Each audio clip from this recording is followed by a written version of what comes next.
बाही कटिंग करताना बाहीची उंची माहीत असते, दंडघेर माहीत असतो, परंतु आपल्याला मुंडा उतार किती घ्यायचा, बाहीची घडी किती घ्यायची हे माहीत नसतं. त्यासाठी आज मी तुम्हाला छातीवरून बाहीची घडी किती घ्यायची व बाहीच्या उंचीवरून मुंडा उतार किती घ्यायचा हे सांगणार आहे. तर प्रथम आपण बाहीची उंची बघू. बाहीची उंची आहे 10 इंच. तर 10 इंच तर आपण प्लस 1 इंच कारण इथं आपण 11 इंच घेतलेलं आहे. त्याच्यानंतर आपण बाहीची घडी घ्यायची 4 फोल्ड. तर काय करायचं, छाती हे 36 साईज छातीसाठी आहे, तर भागिले 4 म्हणजे आपला आला 9. याच्यातून आपल्याला 0.5 म्हणजे अर्धा इंच मायनस करायचं आहे, तर हे आलं 8.5. तर आपण काय करायचं, ही पूर्ण घडी 8.5ची घ्यायची आपल्याला.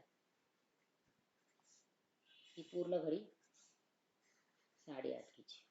त्याच्यानंतर आपण काय करायचं, इथं 2 इंच, हे 2 इंच आत यायचं आणि इथं पॉईंट द्यायचा, म्हणजे हे किती झालं आपलं 6.5 इंच एवढा भाग. त्याच्यानंतर आपण दंडघेर किती आहे 10 आहे, भागिले 2 म्हणजे किती आला 5. तर आपल्याला दंडघेर किती आला हा 5. आणि इथं 2 आहे म्हणून आपण इथं पण 2 घ्यायचं आणि ह्या 2 लाईन मारून घ्यायच्या प्रथम.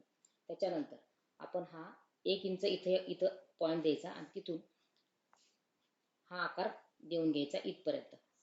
इथून असा हा मागचा मुंडा झाला आणि हा पुढचा मुंडा झाला. पण ही कॅप हाईट म्हणजे मुंडा किती घ्यायचा, तर 10 इंच जर बाही असली तर आपण कंपल्सरी 3.5 इंच मुंडा उतार घ्यायचा 36 साईजसाठी. अशा प्रकारे 36 साईज असेल तर 4 ने भागिल्यानंतर 9, 8.5ची घडी येते आपल्याला आणि 10 इंच उंचीसाठी 3.5 इंच मुंडा उतार घ्यायचा आहे.